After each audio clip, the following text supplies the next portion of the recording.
Axilla. The axilla is a pyramidal space situated between the upper part of the arm and the chest wall. It resembles a four-sided pyramid and has the following. First, an apex, second, a base, third, four walls, anterior, posterior, medial, and lateral. The axilla is disposed obliquely in such a way that the apex is directed upward and medially towards the root of the neck, and the base is directed downwards. Boundaries. Apex or cervicoaxillary canal. It is directed upward and medially towards the root of the neck.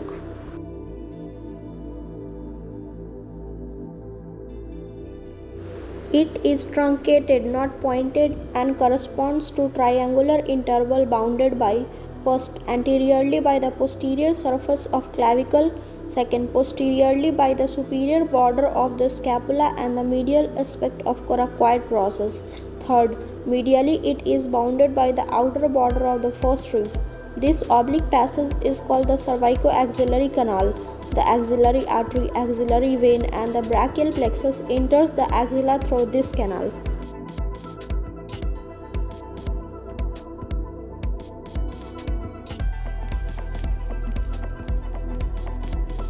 Base or floor. It is directed downwards and is formed by skin, superficial and axillary fascia. It is convex upwards in congruence with concavity of axilla. Posterior wall is formed by following: the pectoralis major, the clavipectoral fascia, and pectoralis minor. The posterior wall is formed by following: subscapularis above, teres major, and latissimus dorsi below. Medial wall is convex laterally and formed by the following: upper four ribs with their intercostal muscle, upper part of the serratus anterior muscle. Lateral wall is very narrow because the anterior and posterior walls converge on it. It is formed by the following: first, upper part of the shaft of the humerus in the region of the bicipital groove, and second, coracobrachialis and short head of biceps brachii.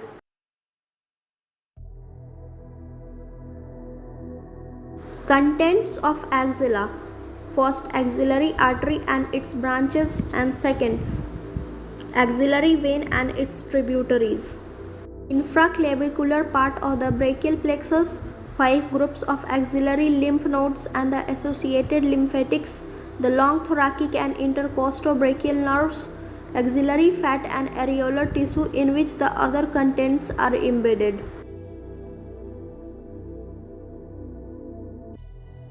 Layout.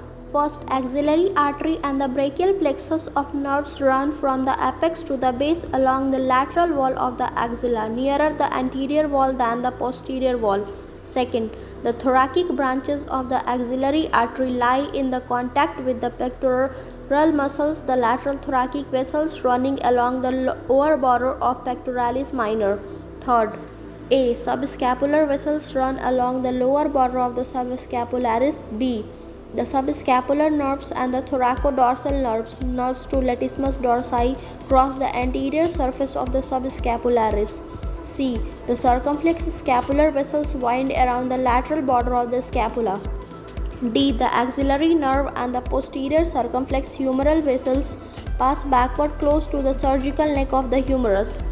4a. The medial wall of the axilla is avascular except for a few small branches from the superior thoracic artery. B. The long thoracic nerve to serratus anterior descends on the surface of the muscle. C. The intercostobrachial nerve pierces the antero-superior part of the medial wall and crosses the spaces to reach the medial side of the arm.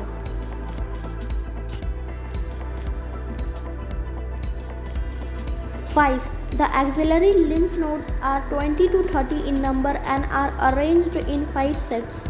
First, the anterior group lies along the lower border of the pectoralis minor along the lateral thoracic vessels. Second, the posterior groups lie along the lower margin of the posterior wall along the subscapular vessels. Third, the lateral group lies posteromedially to the axillary vein.